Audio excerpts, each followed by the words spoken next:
Assalamualaikum warahmatullahi wabarakatuh dan salam sejahtera untuk kita semua. Perkenalkan, nama saya Trisha Mawar Pailo dengan NIM 0411101061. Di sini saya akan menjelaskan mengenai senyawa bioaktif dari mikroalga Spirulina sp.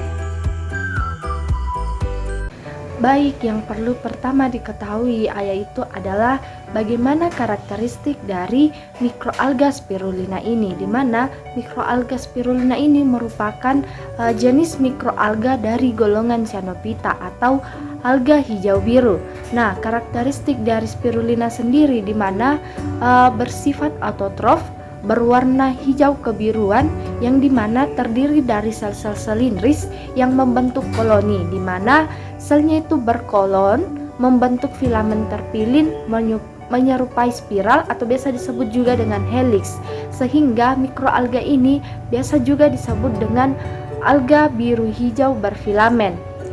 Selanjutnya yang kedua mengenai habitat spirulina ini, di mana kita dapat menemukan mikroalga spirulina ini. Spirulina merupakan fitoplankton yang dapat ditemukan pada daerah tawar, air tawar, payau, dan air laut.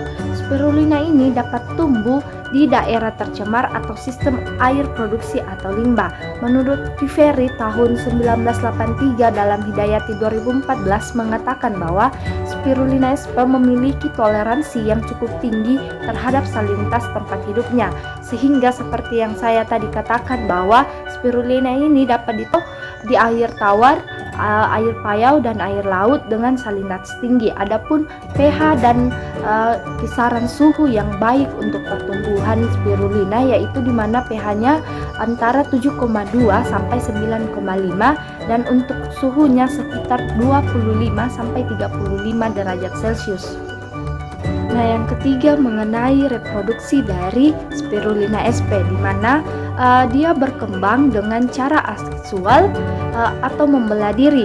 Pembelahan ini diawali dengan memutuskan filamen menjadi satu satuan sel yang membentuk filamen baru. Nah, filamen inilah yang nantinya akan membentuk bagian yang disebut dengan nekrida. Adapun siklus hidup dari spirulina ini terdiri dari 3 tahapan utama, yaitu fragmentasi trikoma, proses pembesaran dan pendewasaan sel homogia, dan pemanjangan trikoma. Nah, yang tidak kalah penting yang perlu diketahui adalah kandungan nutrisi dari mikroalga Spirulina sp, di mana Spirulina sp ini mengandung kondisi senyawa kimia dengan nilai gizi dan ekonomi yang tinggi, seperti mengandung protein, peptida, asam lemak esensial, vitamin, mineral, fikobiliprotein, dan eksopolisakarida. Nah, dapat dilihat pada PPT presentasi dari setiap senyawa kimia yang kandungan nutrisi yang terkandung pada Spirulina sp. Nah, spirulina juga mengandung 8 asam amino esensial dan 10 asam amino non esensial. Sedangkan spirulina juga mengandung lipopolisakarida sebesar 1,5% dari bobot keringnya. Mengenai senyawa bioaktif dari mikroalga Spirulina sp, di mana ada karotenoid. Karotenoid ini merupakan pigmen yang paling umum yang terdapat di alam dan dapat disintesis oleh semua mikroorganisme fotosintetik. Karotenoid ini berasal dari kelas terpenoid, di mana berupa rantai poliena dengan 40 karbon yang dibentuk dari 8 unit isopren C5 yang memberikan struktur karotenoid yang khas. Nah, karotenoid ini dikelompokkan menjadi 2, di mana ada karoten dan xanthofil. Nah, untuk xanthofil ini disintesis oleh tumbuhan tingkat tinggi, namun ada beberapa jenis xanthofil yang dapat disintesis oleh mikroalga. Contohnya itu violaxanthin, antheraxanthin, zeaxanthin, neoxanthin, dan lutein. Nah, selanjutnya yaitu senyawa berikutnya yaitu beta karoten. Beta karoten ini salah satu karotenoid primer yang merupakan bagian dari organ fotosintesis, di mana beta karoten ini merupakan pigmen berwarna kuning atau orange atau merah orange yang dapat terjadi secara alamiah dalam tumbuhan yang berfotosintesis. Beta karoten ini dapat larut dalam lemak tetapi tidak larut dalam air dan mudah rusak karena teroksidasi pada suhu yang tinggi.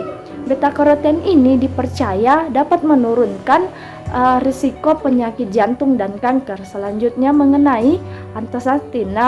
Antasantin ini merupakan karotenoid sekunder yang hanya terakumulasi ketika terjadi stimulus tertentu. Antasantin ini merupakan pigmen karotenoid yang dikenal sebagai antioksidan biologis yang baik. Nah, selanjutnya mengenai vicosianin. Vicosianin ini terkandung dalam 10 gram spirulina sp adalah sebesar 1400 mg. Kandungan vicosyantin dalam spirulina sp tergantung pada suplai nitrogennya. Vicosyantin ini menghasilkan warna biru cerah.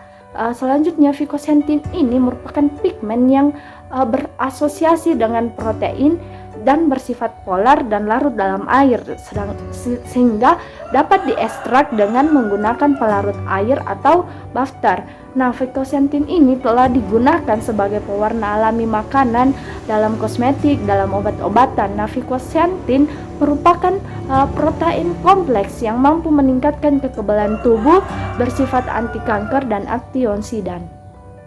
Mengenai biosintesis senyawa bioaktif spirulina sp, di mana biosintesis karotenoid berawal dari farnesil pirofosfat yang berasal dari dua prekursor, yaitu isopentanil pirofosfat dan dimetylalil pirofosfat. Biosintesis karotenoid pada mikroalga menggunakan jalur non-mevalonate, di mana prekursor isoprena dari karotenoid dan semua terpenoid adalah isopentanil pirofosfat.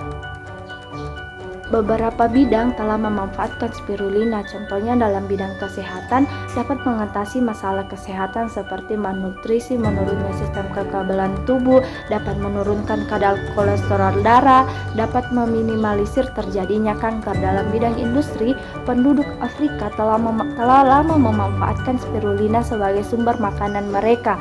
Nah, spirulina kering juga dapat dijadikan sebagai bahan dalam bahan makanan dan dapat dicampurkan pada makanan instan. Nah, pada bidang kosmetik, spirulina dapat dijadikan krim wajah, sampo, lipstik, dan lain-lain. Nah, spirulina juga dapat dijadikan sebagai bahan pakan, di mana spirulina banyak digunakan sebagai bahan pakan pada ikan hias karena dapat menambah pewarnaan akibat dari pigmen yang terkandung dalam spirulina.